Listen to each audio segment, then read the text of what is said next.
Bonjour et bienvenue dans CCC News. Dans cette nouvelle édition, nous allons parler de les concours cosplay, comment on les note.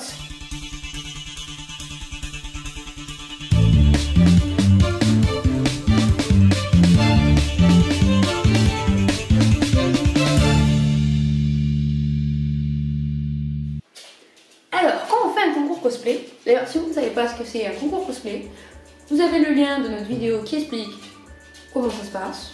Voilà, vous n'avez qu'à aller regarder. Donc, dans les concours cosplay, évidemment, il y a une partie où on est noté. Et nous, on va vous expliquer comment ça se passe. Donc, on va donc parler de prejudging. Qu'est-ce que c'est? Déjà, le prejudging, c'est quand les jurys viennent regarder votre costume pour avoir des informations dessus. Mais on a aussi, ça on n'appelle pas ça un prejudging, mais c'est lorsqu'on va passer sur scène, on va être noté par les jurys.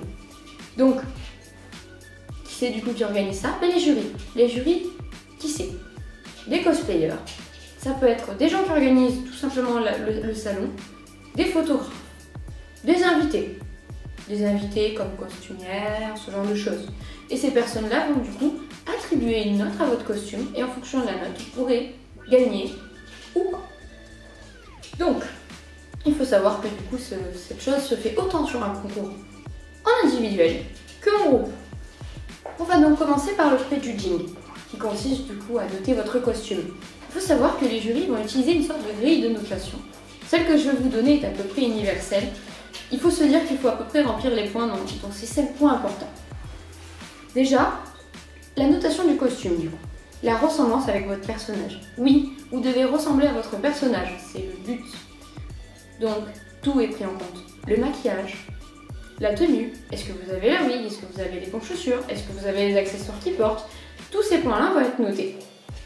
Et du coup, il faudra y ressembler le plus possible. Alors évidemment, si vous ressemblez au personnage, vous aurez peut-être un point bonus. Mais il faut savoir qu'il n'existe pas de points malus dans les notations. C'est toujours des points bonus.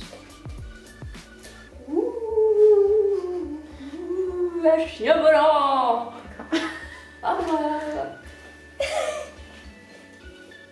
Ensuite, vous allez être noté sur la qualité de couture. Parce que oui, votre but du jeu, c'est d'avoir le costume le plus propre. Alors, quand on dit qualité de couture, c'est la qualité de la confection. Parce qu'autant on peut faire des armures, autant ça peut être du latex, autant ça peut être des tissus. Il faut être le plus propre possible. Évidemment, si vous faites une robe et que vous ne faites pas d'ourlet et que vous avez des fils qui pointent partout et que votre tissu s'y fait loche, ne vous attendez pas à avoir une bonne note par rapport à quelqu'un qui aura un costume beaucoup moins important, mais tous les ourlets auront été faits. Il pourra même vous passer devant en termes de notes. Le choix des tissus, c'est très important. Vous allez faire par exemple Vaiana. Vous n'allez pas acheter du satin pour faire son haut. Il faudra être cohérent avec l'œuvre. Un tissu qui ressemble le plus à l'image, et si vous voulez vraiment pousser loin, un tissu qui soit en cohérence avec l'origine de l'œuvre. Par rapport, est-ce que c'est un pays qui existe? Est-ce qu'il a vraiment, s'il a existé, quelle époque c'est? Bon, là c'est vraiment pousser loin, mais plus on s'attarde à ces petits détails, plus on aura des bonnes notes en termes de choix de tissu.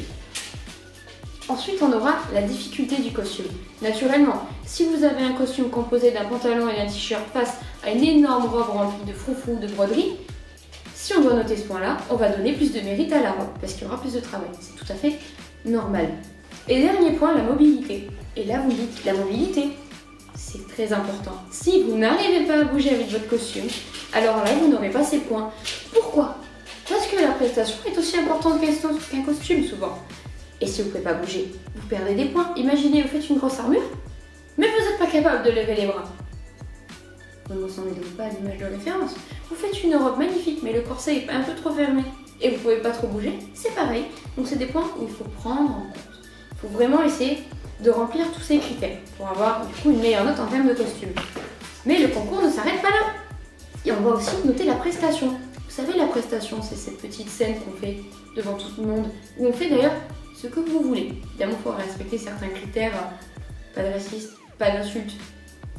Et aussi tout ça du coup est noté. Mais comment on note une prestation? Alors déjà, avant de rentrer dans les critères, on va prendre des pincettes. Parce qu'en fonction d'un jury, l'appréciation d'une prestation n'est jamais pareille. C'est assez subjectif. Et ça, c'est quelque chose qu'on aura un petit peu du mal à noter. Donc on va essayer de se fier du coup, aux critères qu'on va donner. Mais parfois, ça peut plaire à certaines personnes. Parfois, ça peut ne pas plaire. Parce qu'ils ont une interprétation différente du personnage que vous pouvez avoir, par exemple. Tout simplement. Donc du coup, on va commencer par l'originalité de la prestation. Oui, si vous faites une prestation qui a déjà été faite 36 000 fois, par exemple, un classique, La Reine des Neiges, vous allez sur Libérer, Délivrer, vous faites le quick change à l'endroit où tout le monde le fait, vous n'aurez pas les points d'originalité. La qualité du jeu de scène et le roleplay. Point extrêmement important. Le roleplay, est-ce que vous êtes le personnage? Est-ce que vous donnez vraiment cette impression? Est-ce que vous arrivez à faire rêver? Qualité du jeu de scène. Est-ce que c'est de l'impro? Est-ce que vous avez révisé? Ça va se voir. Révisez vos prestations. Révisez-les. Pour vous, ça se passera mieux. Et pour le public, ça sera encore mieux. Et qualité de scène aussi, il faut que ça soit intéressant, il faut que ça plaise. Pas que s'il y a un risque que le public s'ennuie parce que c'est trop long, ça sera pris en compte. Autre point important, le respect de l'œuvre. Naturellement, vous faites Vaiana, par exemple, hein, vous n'allez pas faire un combat de Pokémon. Et encore, ça dépend comment vous l'interprétez. Il faut essayer d'avoir une certaine cohérence, tout simplement. Compréhension de la prestation. C'est sûrement un des points, c'est le point le plus important. Si on ne comprend pas votre prestation, elle ne sera pas appréciée. Essayez d'être compréhensible, d'écrire une histoire, un script, pour vraiment être sûr que ça puisse être compréhensible. Partez d'un point A, allez d'un point B.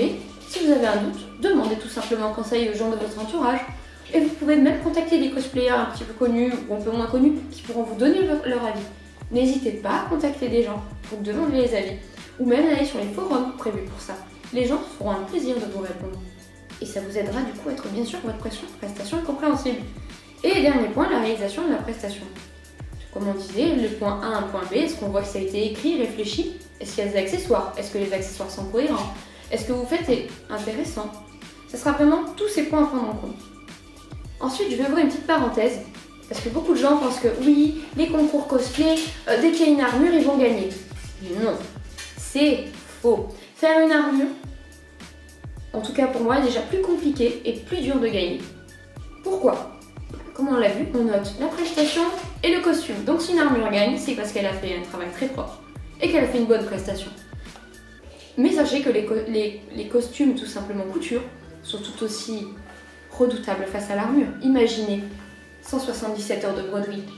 Il y a beau d'avoir une armure, s'il n'y a pas toutes les laines et tout le travail électronique, la broderie peut la manger. Et dernier point, oui, il y a des habitués des concours. Oui, ils sont très forts. Oui, ils ont gagné les concours. Mais c'est pas pour autant qu'il faut les interdire de concours. Tout comme vous, ils ont le droit de faire des concours. Alors évidemment, après il peut y avoir des restrictions. C'est comme ça. Pourquoi est-ce que les gens râlent quand des gens forts font les concours? C'est parce qu'ils voulaient gagner. Et ils gagnent pas parce qu'ils n'ont pas réussi à être meilleurs qu'eux.